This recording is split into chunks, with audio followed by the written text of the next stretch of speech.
Hello Gemini, and thank you for joining me for your year 2020 horoscope forecast. You can watch this for your sun or your ascendant. This year is going to have a big collection of energy in the sign of Capricorn as we kick off, but there are also going to be some sparkling possibilities for you that come later in the year.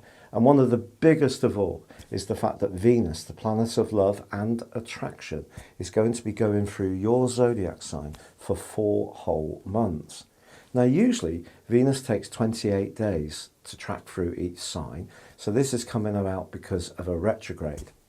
Now, Venus in our own sign can give us a greater degree of allure. So if you are wanting to inject your love life with greater possibilities and attract new admirers to you, this is a marvellous transit to enjoy. On the other hand, it could be a time when you take a lot more interest in your appearance. But more of that later. Because first of all, we have to set the scene for the year, which comes principally from the solar return. So where the planets are lined up for you as we begin 2020. And the most glorious influence actually does involve Venus, because it's in your sister air sign of Aquarius, the air triplicity. And it's also located in the part of Aquarius which is ruled by Mercury, which is your guide planet. So it's the scene is marvellously set for you as we begin this year, because Venus is in a part of your scope to do with discovery. It's to do with new experiences, and it is in some ways to do with truth seeking when it comes to relationships. But also it's alongside the midpoint between the location of the moon in Pisces and also the sun in Capricorn. And that's right by this Venus position.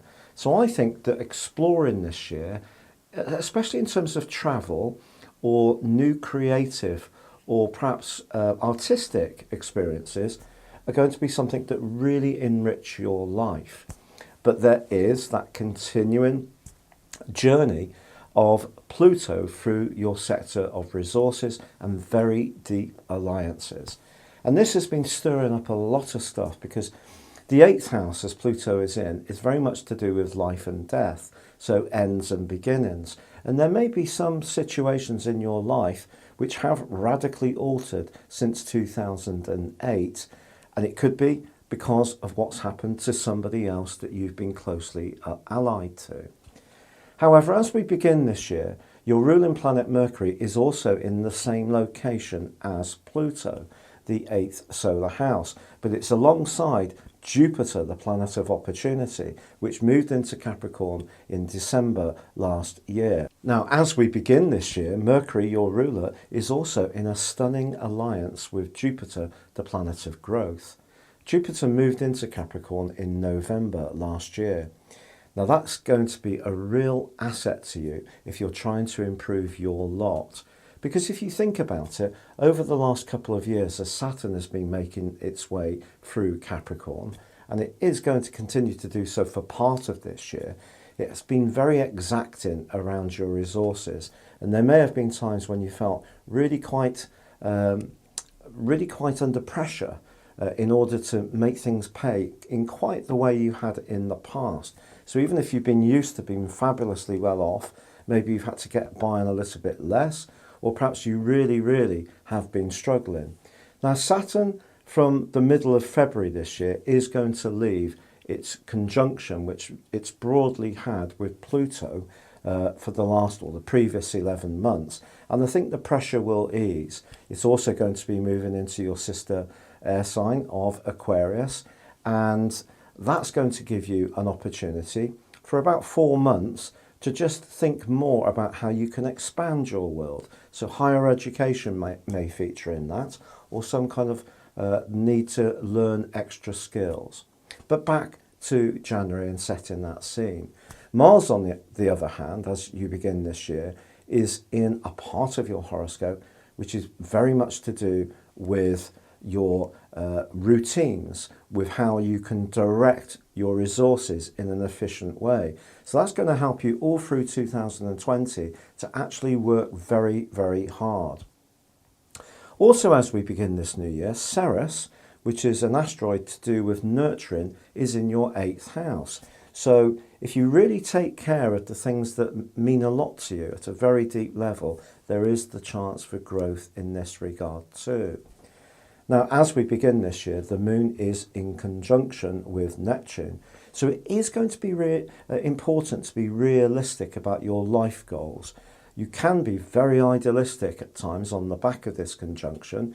If you're someone who helps people in some kind of service role through your work, and there's compassion or healing or some kind of spiritual dimension to it, you're really going to prosper.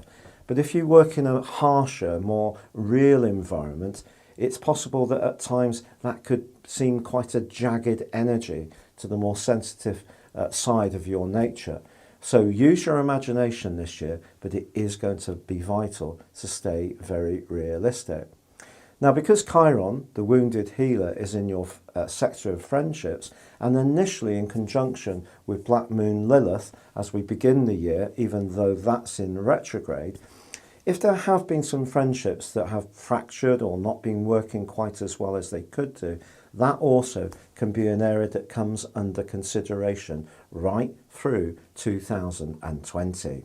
Now, as January really starts to develop, one of the most exciting features for you personally and your zodiac sign is that on the 3rd, Mars moves from that very precise, hard-working location, which is still going to imbue you with that energy all year, into one which is much more to do with relationships. And for the following 6 weeks, you can be quite combative. But also, if you'd like to meet someone new in 2020, this is going to give you the enthusiasm, passion and determination to try to make things happen. Now, obviously, one of the ways that people do link these days is digitally, so through various apps online and so on. And that could be something that appeals to you because Mars in Sagittarius, as it is, it's very much to do with widening your horizons. And it could be someone very different to you who captures your imagination. They may also live in a different location to you. But Mars going through the 7th house can also give you a much greater grit when it comes to any kind of competitive activity, be it sporting or if you work in a role which is in a fast-moving professional commercial environment where you have to really have sharp elbows. This will really help you to get ahead. Now, the 10th is going to see a lunar eclipse. This occurs in the tender sign of Cancer. Now, obviously, Cancer is very much to do with the moon because it's ruled by the moon, so it's to do with our emotions. But for you, this is going to influence your feelings about your self-worth. But because you have a lineup of energy on the other side of the heavens, including Mercury, alongside the Sun, and also Ceres, it is possible that you could feel a little bit inhibited on the back of this particular lunar eclipse for the following 6 months. So your self-worth may be quite strongly linked to how much you feel you earn or the possessions you have. But that's something you need to break because your self-worth is so much more to do with who you are as a human being. So really be determined to do your best around your resources this year, but also retain your humanity and grow your awareness of just what makes you so very special. Now, on the 11th, Uranus, the planet of surprises, which is in your 12th solar house, does go into direct motion. This is a good change, really. Being in the 12th house as it is, it's probably at times made you a little bit on edge, particularly if you're really right at the start of Gemini. And the reason for this is it's kind of pushing you to get outside your comfort zone. But actually, you can use it very much to your advantage this year. There's going to be oodles of chances to sort of have brainwaves, light bulb moments, where you wake up in the middle of the night and literally feel like, eureka, that's the way I can go. And it could come from deep within you, not necessarily in a kind of pre-planned way, just purely on instinct. So very exciting. On the 12th, we do have a major lineup, which includes Saturn, Pluto, Ceres, and Mercury, all together exact. Astrologers have been talking about this moment for some time, but actually the combination between Saturn and Pluto in terms of being within 3 degrees of one another has, as I said before, been going on for 11 months. So I just feel that this point is a heightened pinnacle in the process. And it could be that if you're trying to evolve something in an imaginative way, which comes from your ruler, Ceres, and also Pluto, it could be that it's being checked by the more repressive energies of Saturn. All you can do at this point is really to double down your efforts on the things that you think are really important to you. It could be a breakthrough moment. It could be a time when you feel the strain. But it certainly can be a time when you're going to be taking the whole concept of change in your life much more seriously. Now, the 14th sees Venus move into Pisces. Pisces for you is your 10th solar house, so it's to do with success. Your ability to cultivate people in influential positions is definitely boosted in the following 28 days. Charm could be your asset to deploy, or it could be in a romantic situation. You're going to start to take a relationship much more seriously, and you may even want to formalize it in some kind of way. There could be a link to property during this transit for you. Now, on the 17th, Mercury goes into the sign of Aquarius. This is fabulous. This is going to make you thinking about travel, higher education, new knowledge. And don't be surprised if you do find yourself wanting to do something that does widen your horizons, particularly once the sun moves into Aquarius on the 21st. Also on the 24th, the new moon in Aquarius is really saying to you, look, how can I change my life up? Add in more variety. Variety can be the spice of life. But if you decide to be more adventurous, more independent, head off somewhere on the drop of a hat, enjoy every moment. Just be conscious, however, that something could get discussed towards the end of this month on the back of this new moon and into the early part of February, where someone could confront you with a side of yourself that you find actually a bit uncomfortable. Perhaps they're going to be quite honest, quite direct, not particularly diplomatic, and say something to you about how they view your behaviour, which you're not aware of. That can be a big challenge. But if you actually are humble about it, it can also be one that you learn a huge amount from in terms of your deepest motivations. Now, as the month comes to a close, there's also a square between Mars and Neptune.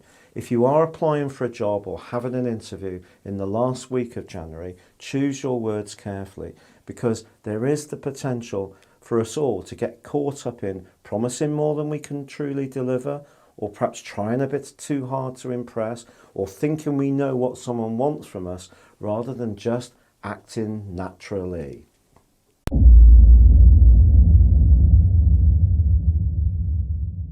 Now, as February begins, your ruling planet Mercury is very much to the fore. True, the Sun is, along with Mercury, initially in the sign of Aquarius, but on the 3rd, Mercury moves into Pisces. Now, it's not its favourite location, it's actually in detriment here, and we're also heading towards a retrograde mid-month on the 17th. So for you, this could cause a little bit of rethinking around your work, or how you link with the world at large. And if there is any uncertainty around those areas, perhaps it's time to speak to someone who is quite an expert in their field, who can give you a different and more detached view. Even though being detached is one of your great gifts, sometimes a problem shared is a problem solved. But Mars is going to be hugely influential this month and does move on the 16th into the sign of Capricorn. And this is going to be very, very good for your financial situation. But there is going to be a full moon on the 9th in Leo, which links also with Uranus. So this need to tune into your instincts, even sudden flashes of inspiration that you get, is really heightened at this time. But if you are thinking about traveling or buying a piece of equipment that's linked to communication or linked to digital kit, then just be aware of what your motive is, because with Uranus prompting in the middle of this particular particular full moon, it could be that you could kind of jump to a conclusion about something. Also, care is going to be needed around conversations. Someone can seem a little bit difficult or tricky at first, but actually they may mean no harm. But once Mars moves, it's going to give you tremendous desire. It's brilliant if you do want to get up close and personal to someone, or if you want to boost a business project, your drive is going to be incredible. But ironically, Mars then goes on to forge a fantastic angle to Uranus. So it's kind of saying to you, when it comes to your moves around someone you fancy, or perhaps a business project, just listen to your gut feeling, particularly from the 16th to the 25th. Also, in the second half of this month, there's a beautiful link between Mars and the Sun, but this is really emphasised once the Sun moves into the sign of Pisces, which occurs on the 19th. But the good news is that on the 18th, Saturn and Pluto really start to separate. Now, although Saturn is going to still be in the sign of Capricorn through till around the 25th of March, and it is going to come back into Capricorn on the 1st of July, by the 16th of December, it's moving into Aquarius full time.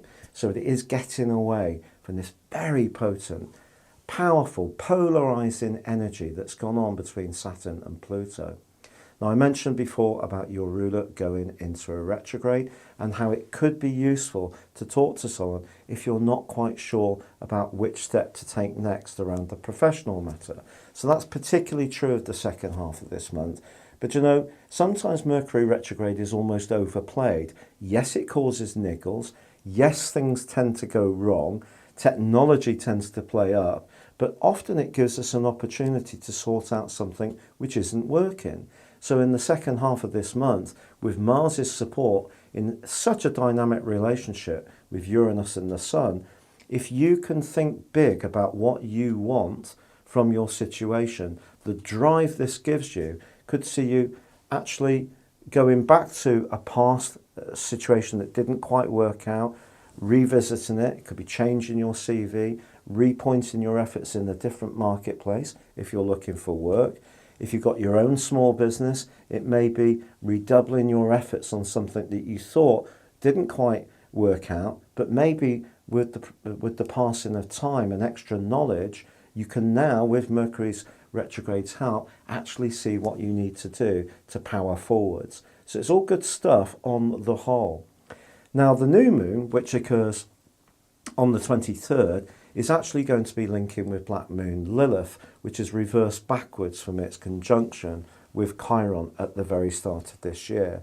So this essentially really is giving you a fantastic opportunity to showcase and raise your profile, but also to have a bit more devilment. If there's a side of you that you tend to feel that you shouldn't perhaps show, whether it's your sense of humour, whether it's your kindness, whether it's your shyness, whatever that part of you that you feel less at ease with, have more confidence to demonstrate it in the month from the 23rd. Now, from the 24th to the end of the month, the Sun and Mercury come together. And this is a classic example of why we can't just say Mercury retrograde is damaging. This combination could give you some brilliant ideas and inspiration, but it also does say don't jump to conclusions. Now, week 3 does see Venus in a square with Jupiter. So this is just a reminder not to treat yourself too much to something that you really have a liking for. Keep a sense of discipline about those New Year's resolutions if it was linked to diet. But generally, it's quite a nice square. Venus squared Jupiter can lead to some really nice interactions. It's just perhaps not overdoing it on the food and also the grog.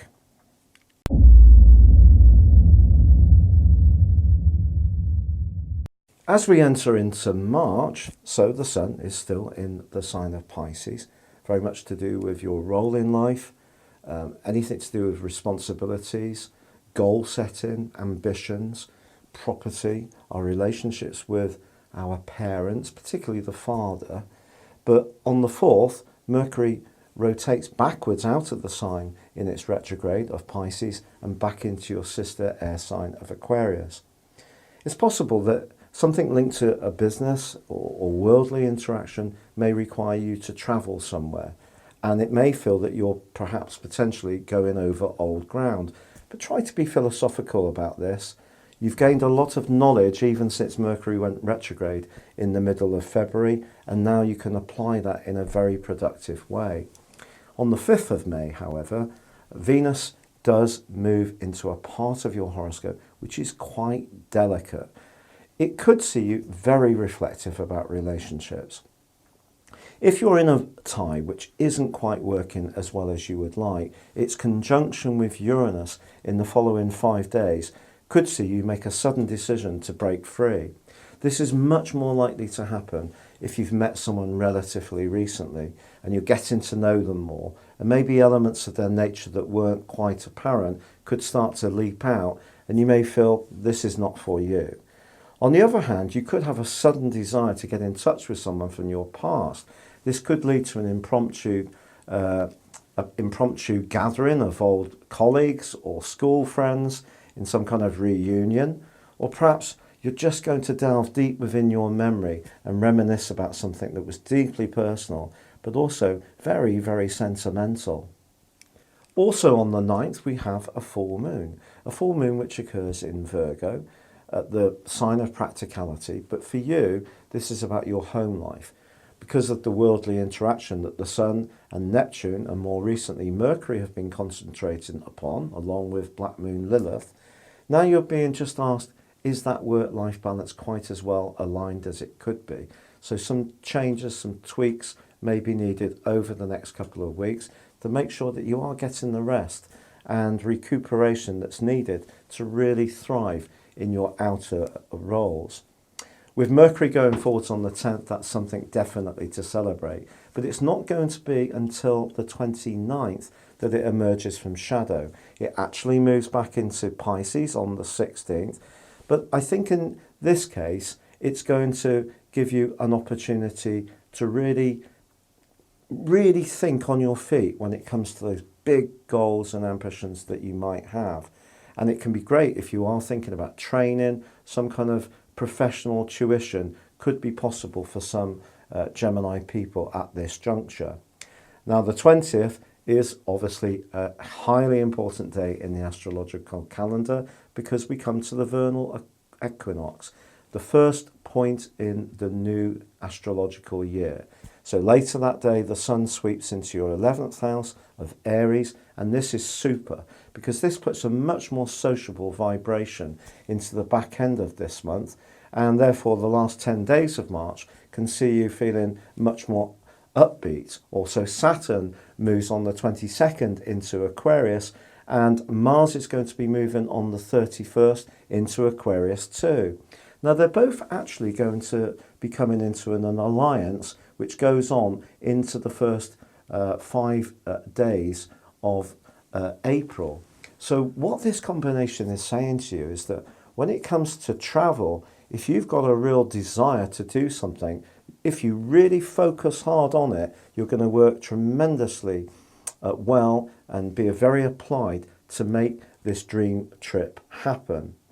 Now, it is true to say that as we go through this month, there is a conjunction between Jupiter and Saturn initially, before Saturn moves.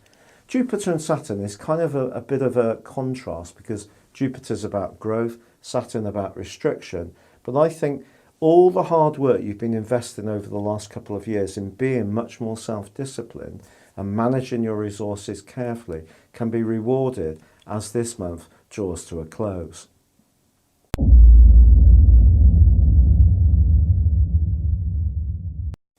Mars and Saturn are also in a deep connection still at the very start of this month, as I said before, and that's shaping your expectations about how you widen your world. But I just feel that when it comes to those financial hopes, although they can be positive, they do need to be rooted very much in reality. Now on the 20th, the Sun travels into the sign of Taurus, which for you is the part of the year when you can feel more reflective. On the 23rd, there is a new moon, and this new moon is going to forge a conjunction with Uranus. So I said at the start of this that restlessness, but also the need to listen to your instinctive inner voice is going to be a big story of this year, and this is a classic example of why that is. However, in week 3 of this month, Mercury forges your ruler an absolutely cracking angle to Mars. So because Mercury is in the go-getting Aries and Mars is in the democratic Aquarius, your thinking can be very ordered, but also it can help you to work well and successfully in any kind of collaboration with others. On the 25th, Pluto, however, does go into a retrograde. Now, retrogrades on the outer higher octave planets can be quite punishing.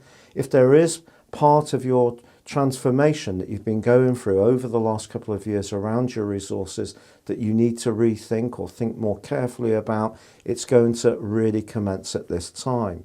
On the 28th, however, Mercury moves into Taurus, so joins up with the Sun in that more sheltered location. If you do find a need just to throttle back a little bit, despite Venus giving you a lot of inessential way pulling power in terms of the attention other people can give you, I think as you come to the end of this month, a time to just think and sit back and just really remind yourself of how far you've come in the year so far would be a very valuable thing to do.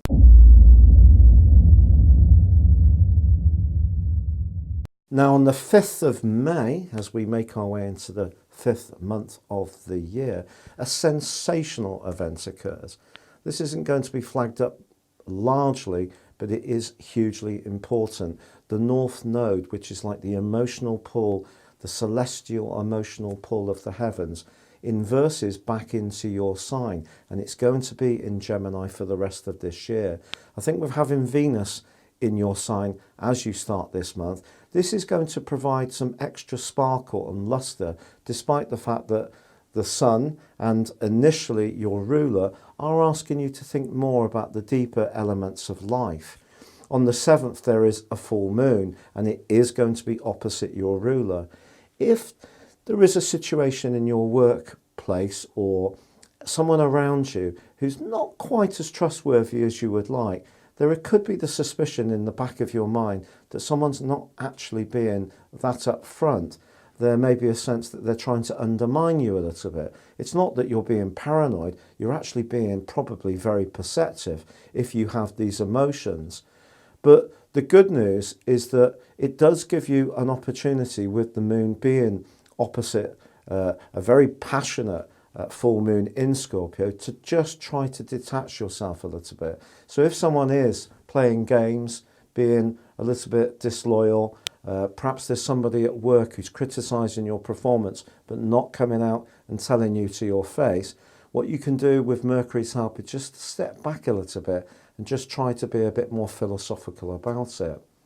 Now, of course, Saturn is going to be going through 2 zodiac signs this year and now has entered Aquarius, but on the 11th of this month goes into a retrograde.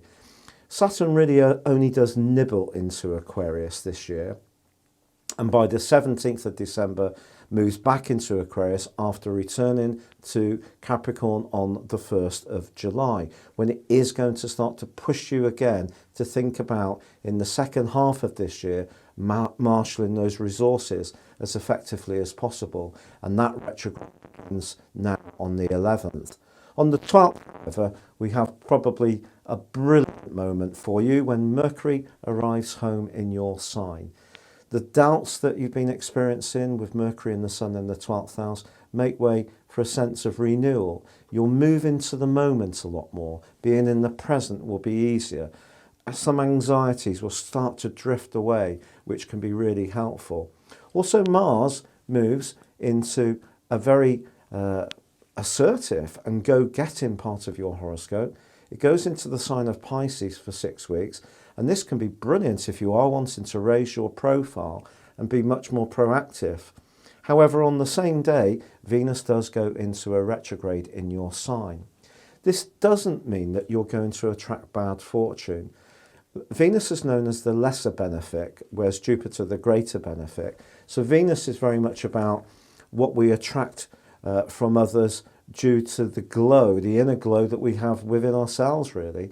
And certainly in Gemini, it's lively, it's sociable, it's bright-minded, it likes chit-chat, it can mix and mingle. So just going backwards in the first house may just see you thinking carefully about what you want in terms of your individuality.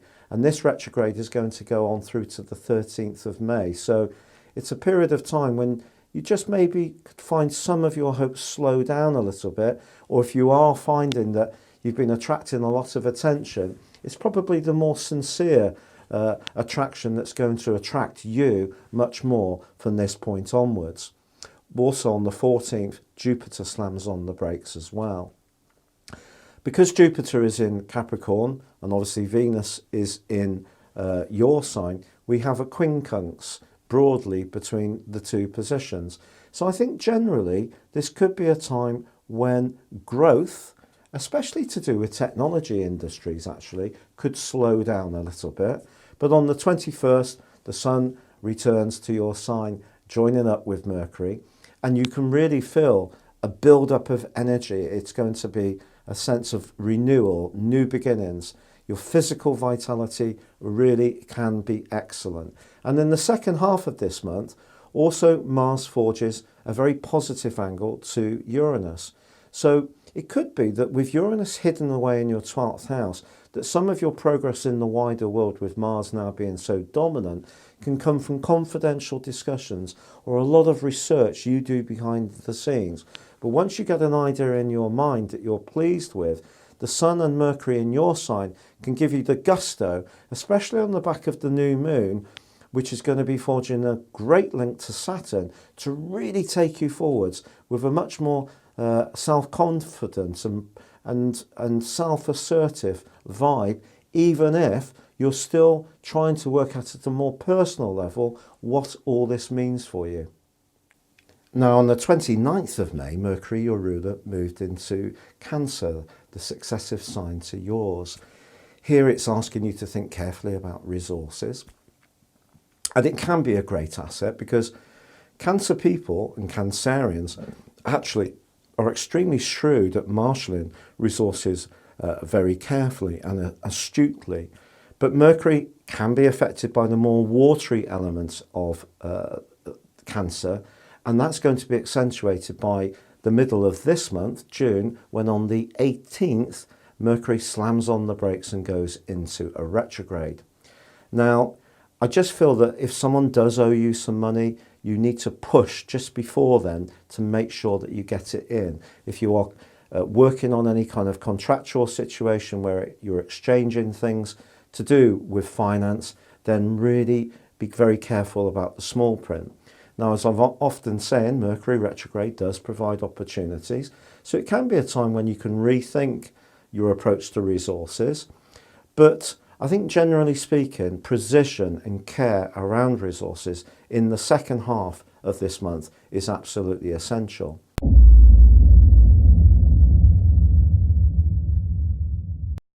On the 18th, Mercury, which moved into Cancer on the 29th of May, slams on the brakes. If you need to be careful about marshalling your resources, or there's money that's owed to you in the first half of June, be proactive to try to get it in.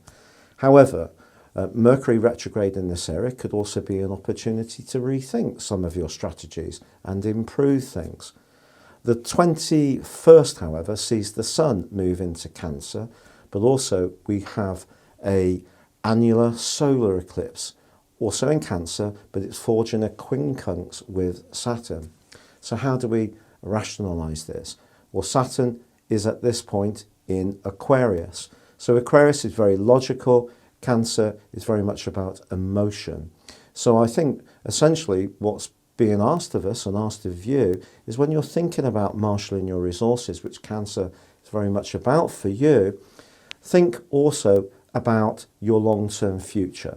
So your immediate spending decisions in the second half of 2020 always need to be gauged against what would the impact be if my situation now changed. So if you decide to get yourself a new vehicle or a property and enter into some kind of financial agreement, just imagine, not for any fearful way, but just have a strategy which takes into account if your current situation did change. In that way, Saturn could be hugely supportive and give you a real structure to work within that means that you are not too excessive in whatever approach you take. On the 25th, Venus happily comes to the end of the retrograde in your sign, and you can start to feel even more gorgeous. And also on the 28th, Mars moves into Aries. Now this is probably, along with Venus going through that very extended transit of 4 months in your sign, this is probably one of the other big stories of 2020, because Mars is going to be in Aries right through to the 6th of January 2021. So what I can tell you is that this is going to be a very sociable second half of the year for you, potentially. Or if you're someone who's more interested in networking with like-minded folks, or you've got a long-term, more idealistic aim that's being pushed onto the back burner by more everyday constraints, the second half of the year can really see you much more motivated to go for what really uplifts you. It's not just about status and money, it's all the stuff outside of that that can excite you in the second half of the year.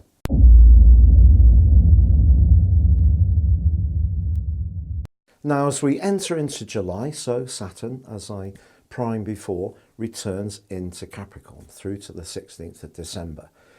So it can be a bit grittier around the financial side of things, but there is an absolutely sensational aspect that provides a backdrop for the whole of this month, which can be wonderful for your social and also your romantic prospects, because Venus in your sign, now travelling forwards, forges a gorgeous alliance with Mars. Mars in its home zone of Aries is going to give you initiative and spark. And if there is someone you like, this could see you making the first move, this combination. Or someone could be a bit more daring with you. The balance between the more feminine and masculine sides of your nature are going to be finely attuned. Now, that it's true, on the 5th, there is another annular eclipse, this time lunar in the sign of Capricorn, which makes you think about those long-term resources, a bit like Saturn. But I think, think about also the way in which you can have fun without spending money. And that could come through creative projects, getting together with other people who have simpatico for the styles and talents and artistry that you have. Because when Venus and Mars are together, so many good things can really envelop your soul. It can be such a beautiful and uplifting alliance. So July in regards to those activities can be very bright for you indeed. Now, on the 14th, Mercury also goes into forwards motion. So if you have been a little bit tied up with dealing with the tangles that this can create, then certainly that's going to be a relief. But the Sun in Cancer is going to, this month, repeat some of the energy that was so prevalent in 2019. And this is because with Saturn now having returned to the sign of Capricorn, in turn, we have an opposition between the Sun and Jupiter and Pluto, and then with Saturn all through this month. So if there is any politics around who does or contributes what in an existing relationship, be it in a business environment, in a business partnership, even your relationship with your bank could come under a degree of strain and politics. But that angle between Venus and Mars asks you to try to use your natural charm, quick-wittedness, and the way that you can also at times be very humorous to try to deal with some of the politics that could emerge. But equally, the second, eighth house axis developments could see you pulled towards someone that is someone you fancy deeply, or a financial project that really excites you. But just be aware of your motives and the motives of anyone else that you're involved with, because when Pluto and Saturn are opposing the Sun, it can be an energy which creates either restriction around your finances in the regard of Saturn. In Jupiter, it can make you a little bit too optimistic, but with Pluto, in an existing relationship, there could be stuff going on around possessiveness, jealousy, control, this kind of stuff, and there may need to be some kind of realignment of the balance of power in one primary relationship this month. However, on the 20th, we do have a new moon, but that new moon is oppressed by Saturn. So again, your desire to recast the practical side of your existence may be challenged, but also the second house is about how you feel about you. So if someone comes into your world who's a bit of a finger-wagger, a dogmatic individual who wants to tell you who you are, but actually it's about, in some way, subtle or more forcefully, putting you down, don't stand for it. Stand your ground on the back of that new moon. On the 22nd, however, a gorgeous moment, because the Sun returns to Leo. And Leo is ruled by the Sun, and this amplifies and articulates, helps you to articulate the things that you're passionate about, the things that you have real enthusiasm for. So for the following month, from the 20th, I think life's going to be speeding up. Some of the politics that's been so prevalent this month are going to fade away. Also, ironically, Jupiter and Neptune are forging a very spiritual alliance all through this month. And there could be somebody that gives you some kind of guidance or information that can be very good for you in terms of raising your profile, but in a way which helps you to kind of do it in a more simpatico method. It doesn't have to be too much banging a drum. It's more about how you think inside of you and how that comes out of you. Now, as we get to the end of the month on the 26th, so Mercury comes out of shadow. So if there has been that niggle around finances and it's been amplified by those serious oppositions between the Sun and also Jupiter, Pluto and Saturn, it wouldn't be a surprise. Mercury ending that retrograde as the month comes to a close can see you feeling a lot better and a lot more optimistic about things.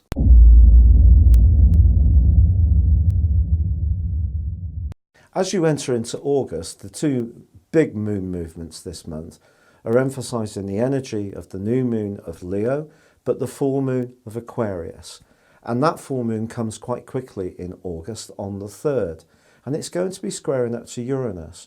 So when it comes to balancing your time management, but also the type of attractions that you're going to have in terms of people, socialising, group activities, or even one person in a romantic context, just stay conscious of what your inner voice is telling you, because it could alert you to something, but don't react to something by letting something develop because you're being perhaps a little bit too in the moment. It is going to be necessary to kind of just step back at times and just be aware about the deeper psychological pattern in your world, despite the fact that you're still having Venus in your sign, which is delightful.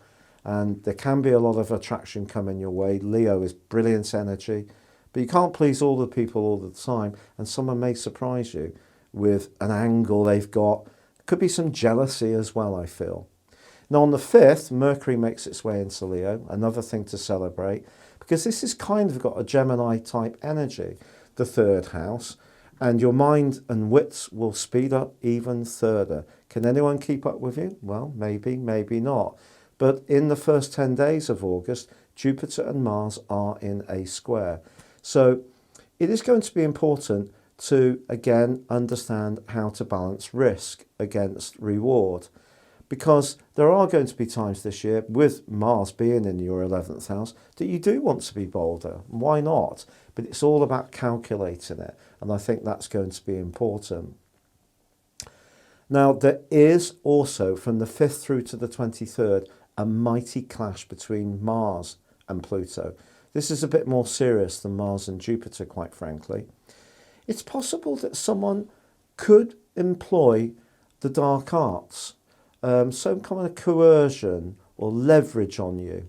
And it could be a friend or someone that you're kind of invested in. Some kind of not pleasant stuff can go on. Again, like all of the time for all of us, it's all about understanding the motives and understanding the politics of situations. Just be aware of that. Now, Venus is going to be leaving you on the 8th and makes a transit into Cancer. But there's no need to be sad, because Venus can almost instantly give you some kind of cash reward. So if finances were a worry in July, I think this can be something that brings an opportunity back to you. Also, from the 11th through to the 21st, Mars is involved in a much more edifying link, this time with the Sun.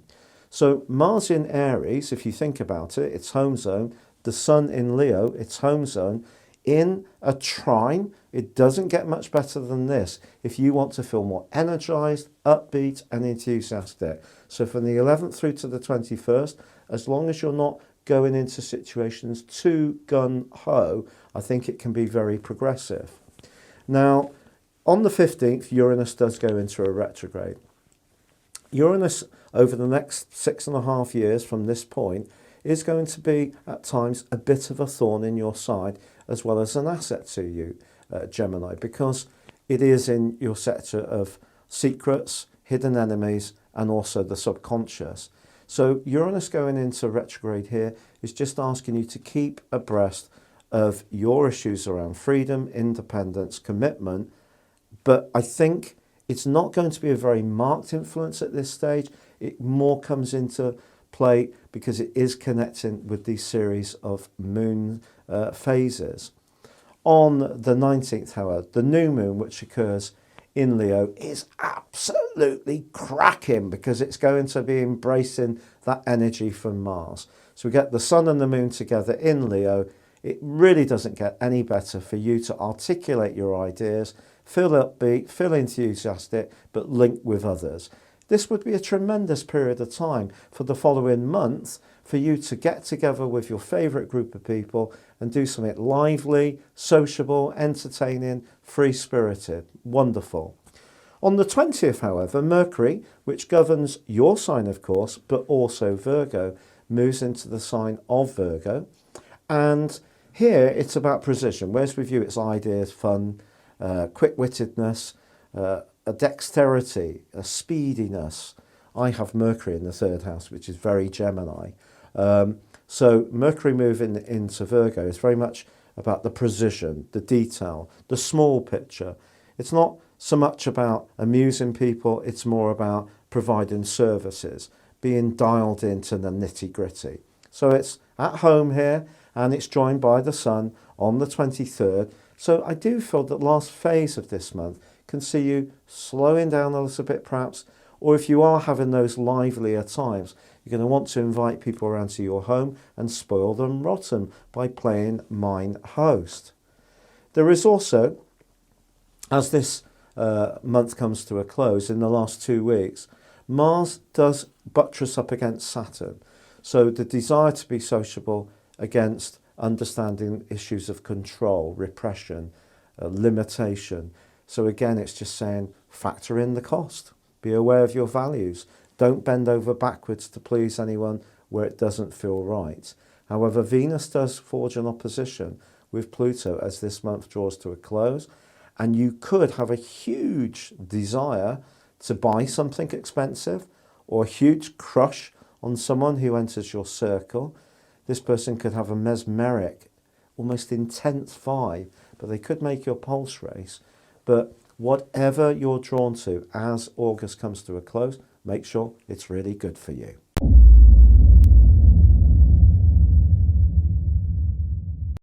As you make your way into September, the practicality of the Sun and Mercury being combined in Virgo is challenged a little bit by the dreamy influence of a full moon on the 2nd in the sign of Pisces.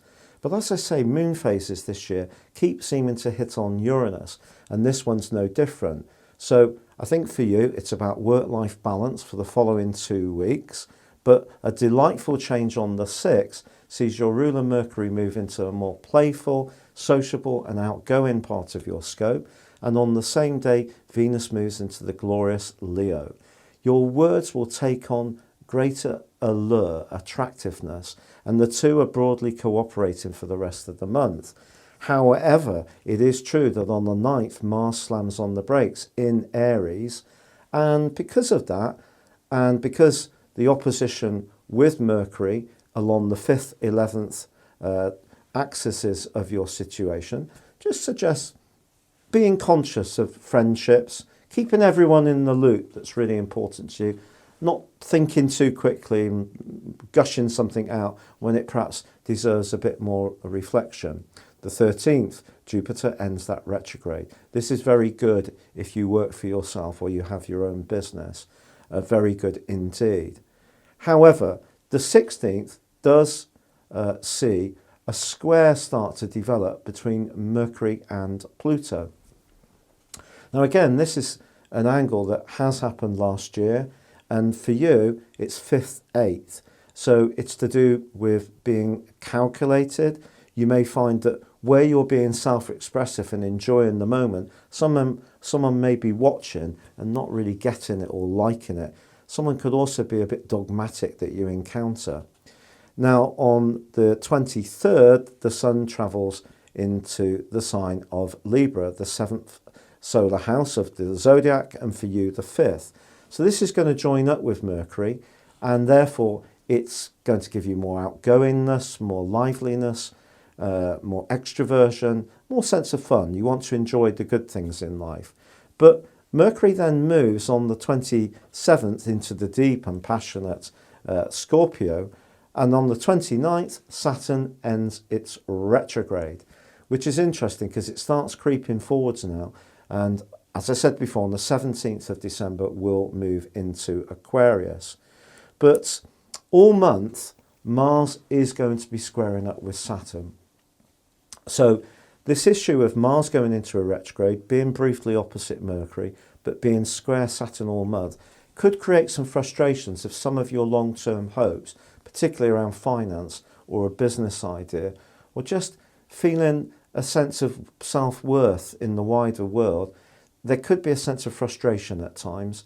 But with Jupiter going forwards, I do feel that is going to be very helpful as you progress. And the Sun moving into Libra at the end of this month is just delightful for you, and you can really showcase the most lovely side of your nature.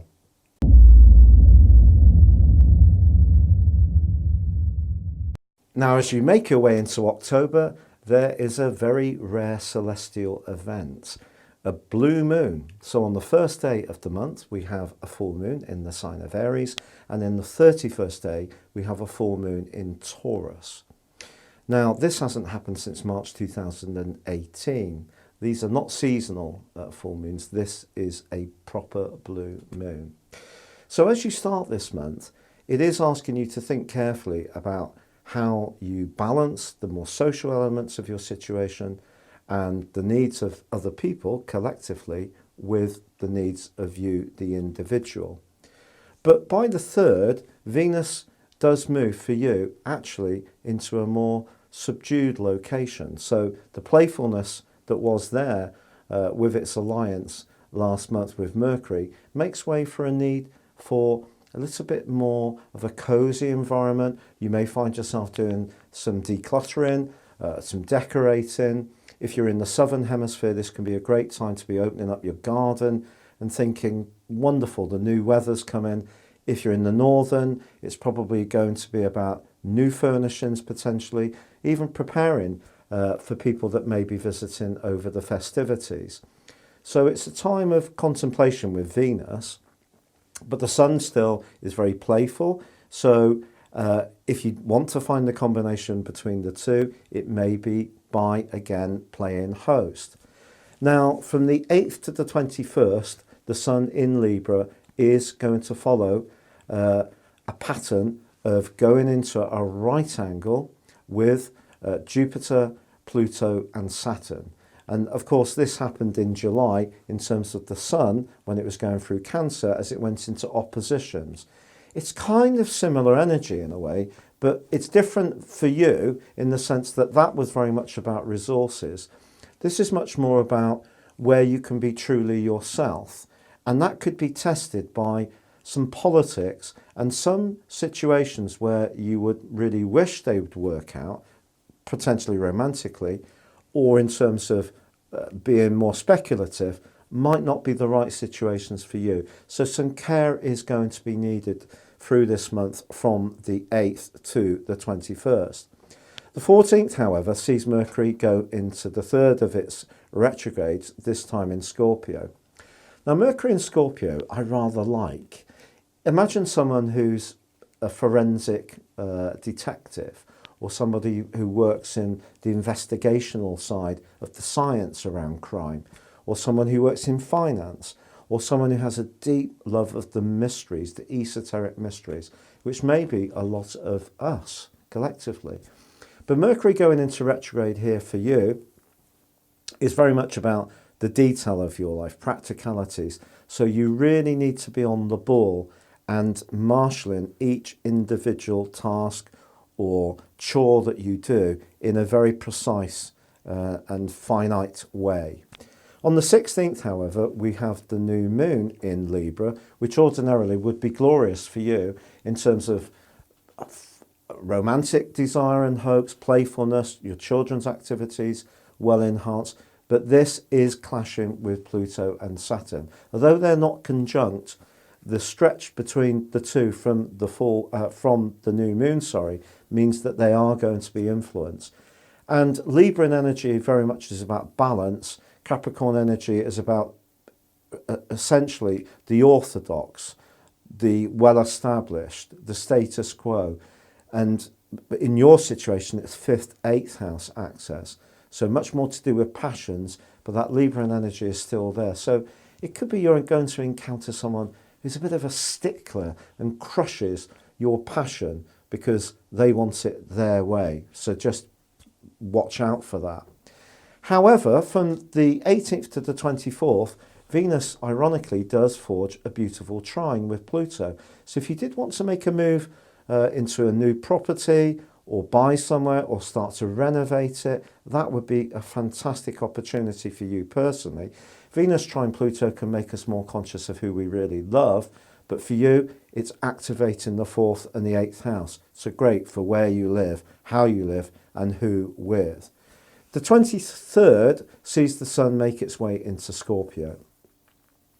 For most people, this transit is deep, it's passionate, it's about ends and beginnings. It is about the psychology of our existences. It's about life and death. For you, it's back into practicality. So it's a great time to think about diet, fitness, nutrition, work organisation, what you do for a living, where you provide service and care to other people, and how much satisfaction you get from that. Very Virgoan type of energy.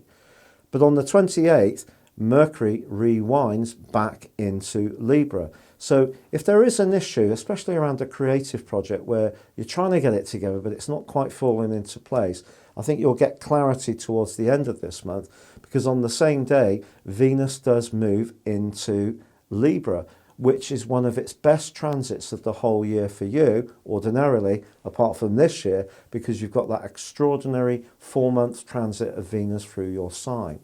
Which brings us to that full moon in Taurus. So Taurus energy for you is the 12th house. So if there is something that isn't working around a trust issue, or there's someone that you don't feel comfortable with, or something that's making you anxious, as you make your way into November, you do really need to look at it.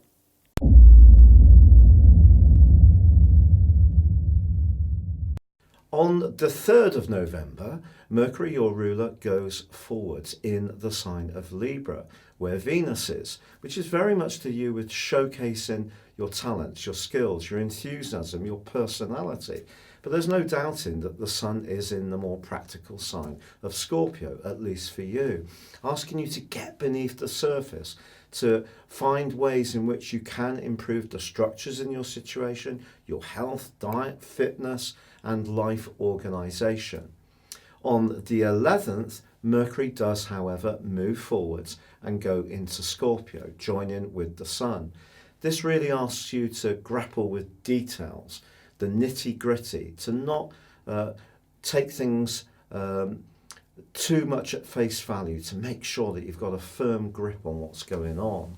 The 14th, however, is fantastic. Mars ends its retrograde, starts to go forwards in your sector of the future, friendship and sociability, which is going to give you a lot more thrust. The 15th new moon is in Scorpio, but links beautifully with Neptune. If you can link practicality with imagination, the following month can really see you shine, but particularly professionally. If you work in a healing industry, or you help others in some kind of way in a supportive role, then this too can see you showcase what you can do. The 19th sees Mercury emerge from shadow, so that's brilliant. It gets back to the point where the retrograde first began in Scorpio. But the 22nd is wonderful for you because the Sun moves into your sector of relating. And also on the same day, Venus moves into Scorpio, which of course is very much to do with the more sensual side of relating. This combination suggests that there could be someone at work who could be attractive to you. Then again, in an existing relationship, it's finding ways to show a bit more sacrifice can be a wonderful way to enhance the harmony between you and yours. On the 29th, Neptune starts to go forwards. So if there has been a sense of feeling a little bit dissatisfied or uninspired in those worldly interactions, that sense can come to a close. But on the 30th, we have a lunar eclipse, which occurs in your sign. But this one is actually forging a semi-sextile to Uranus. And this is kind of saying to you that if a relationship isn't quite working as you want, then do listen to your deepest hunches to unpick the solution in the following 2 weeks.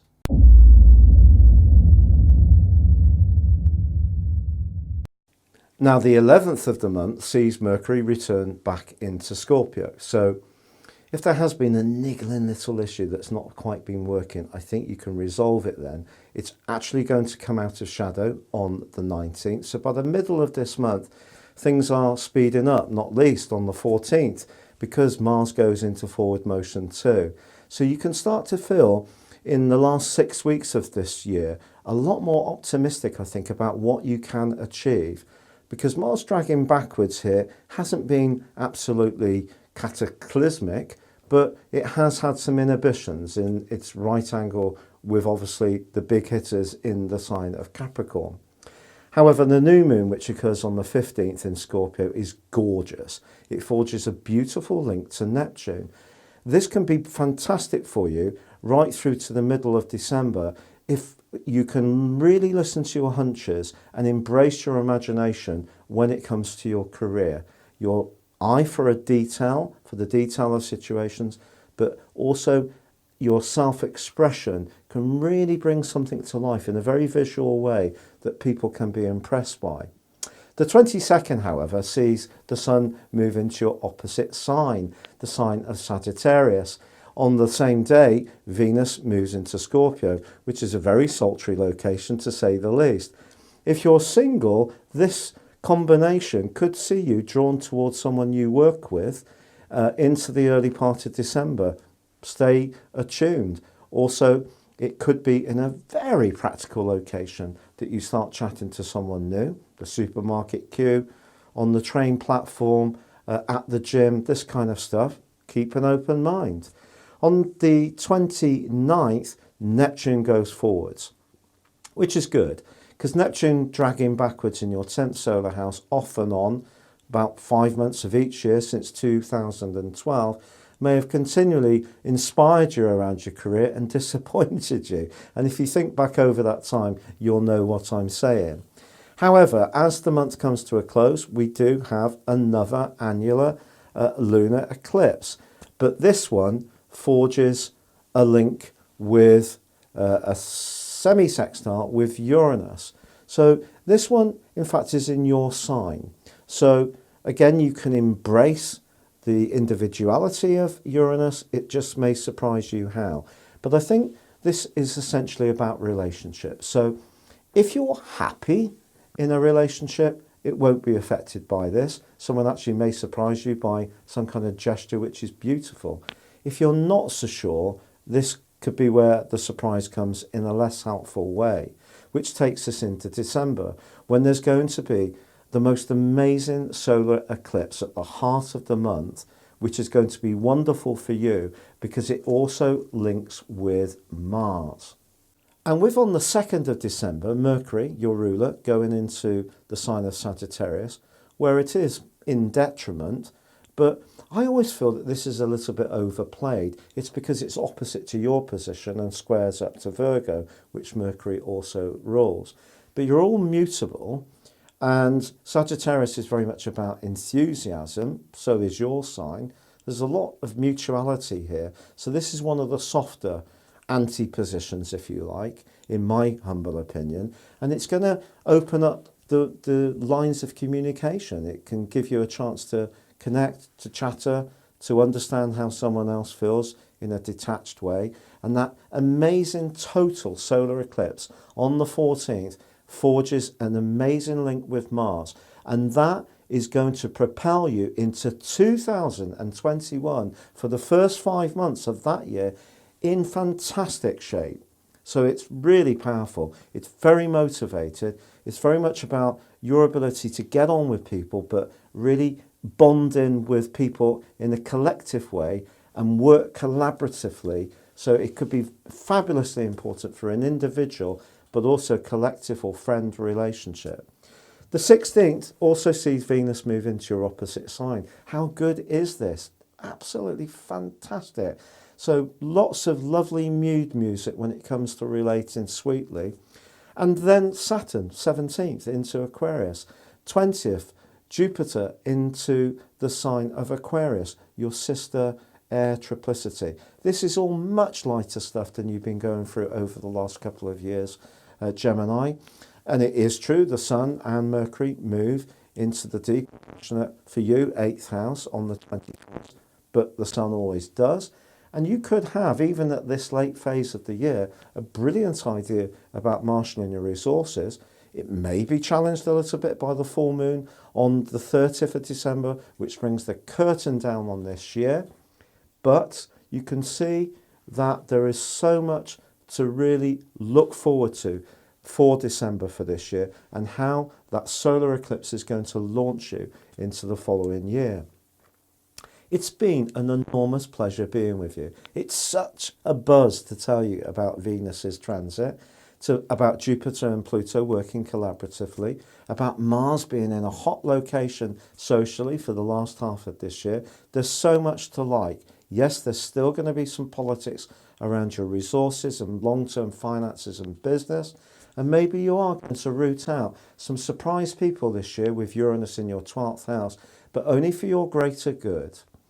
If you'd like me to prepare your personal 2020 12-month forecast, you can buy this by clicking on the link beneath this video. You'll get 30% off, and it will be prepared for a whole year from the time of the order. If you order it in 2019, you'll get the rest of 2019 and 20, the 19 part, free. But for now, good luck, Gemini, and goodbye.